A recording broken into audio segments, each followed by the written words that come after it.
Most of the time when we think about boundary setting, we think about setting boundaries with other people. But did you know that the first place you want to start when you're working on setting better boundaries is by setting personal boundaries with yourself? I'm going to teach you how. Let's get to it.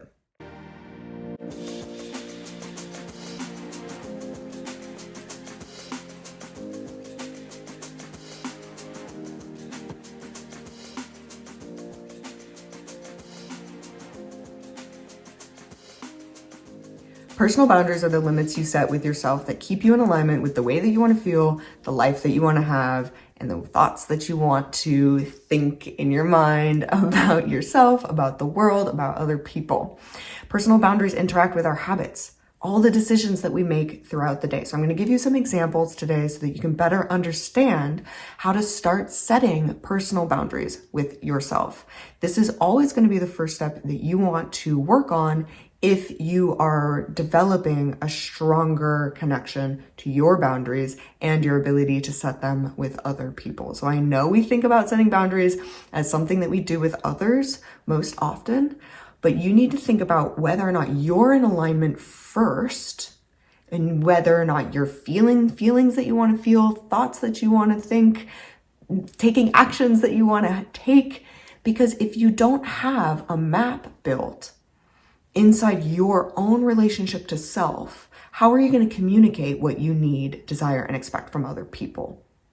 Does that make sense? So your personal boundaries make sure that you are in alignment with the life that you want to create for you, because the chances are most of your daily habits were determined by past versions of you, things you learned when you were younger to help keep you safe, but those might not be effective for you anymore based on who you are, the age that you are, the life that you have, the environment that you're currently living in.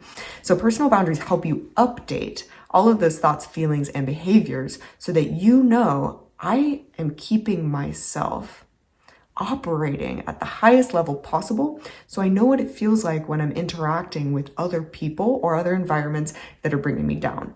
And I know how to step out of those to maintain my ideal state of being. I want you to think about personal boundaries as something that you can set with your thoughts, your feelings, and your actions.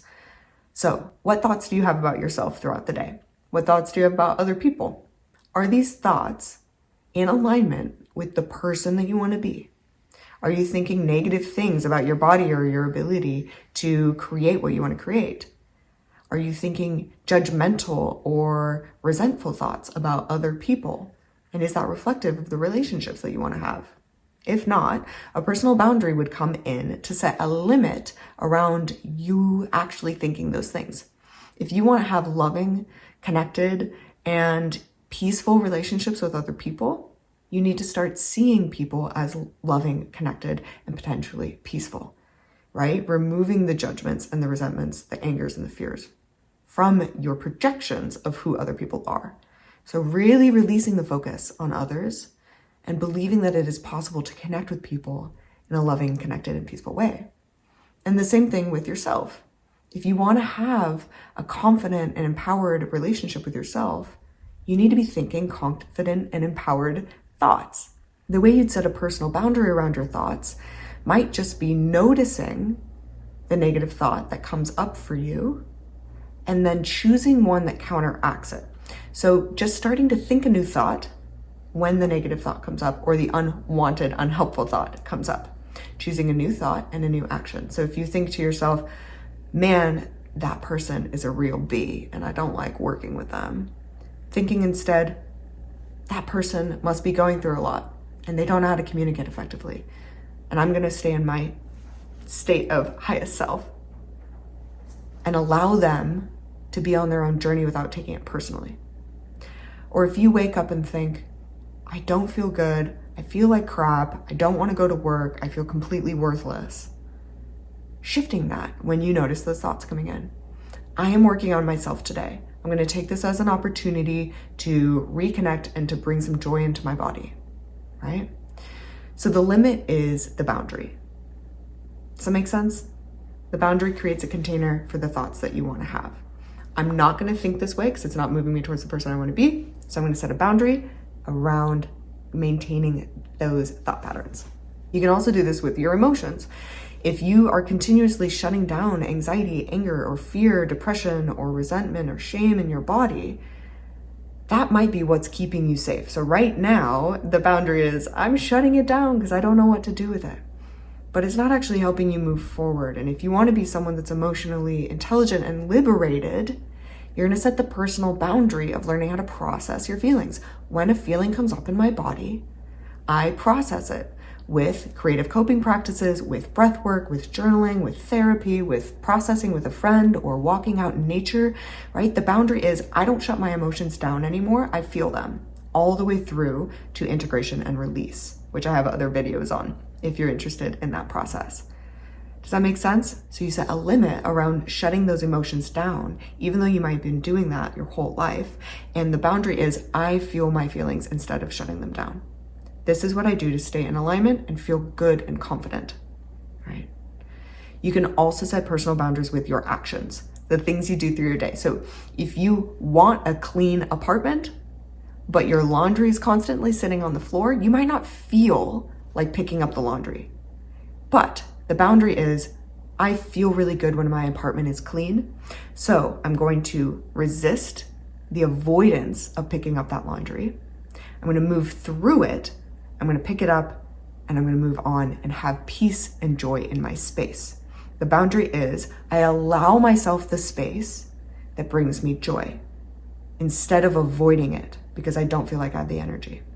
You get to choose though. This is completely subjective. Your boundaries are going to be different with yourself than other people's personal boundaries. And that's the beauty of it. You get to do what makes you feel good in your body, in your space, in your life, in your mind, in your relationship to self and others, right? You get to do that. But if you haven't started setting personal boundaries with yourself, you're likely playing out old patterns that keep you disconnected from the person that you want to be, the person that inherently you already are. The personal boundaries you set with yourself help you discover and maintain an authentic connection to who you are and the life you want to live. Once you know who you are and how to keep yourself in alignment, then you can start setting boundaries with other people. And that is because boundaries with other people still just communicate what you will do to stay in alignment with your needs, desires, and expectations. Boundaries are always about you. So start with your own self. What in your life feels out of alignment? Your processing of emotions, your space, your job, your career, the thoughts that you have about the world. What isn't helping you move forward? What can you start to release and repattern? That's where you're going to set your personal boundaries.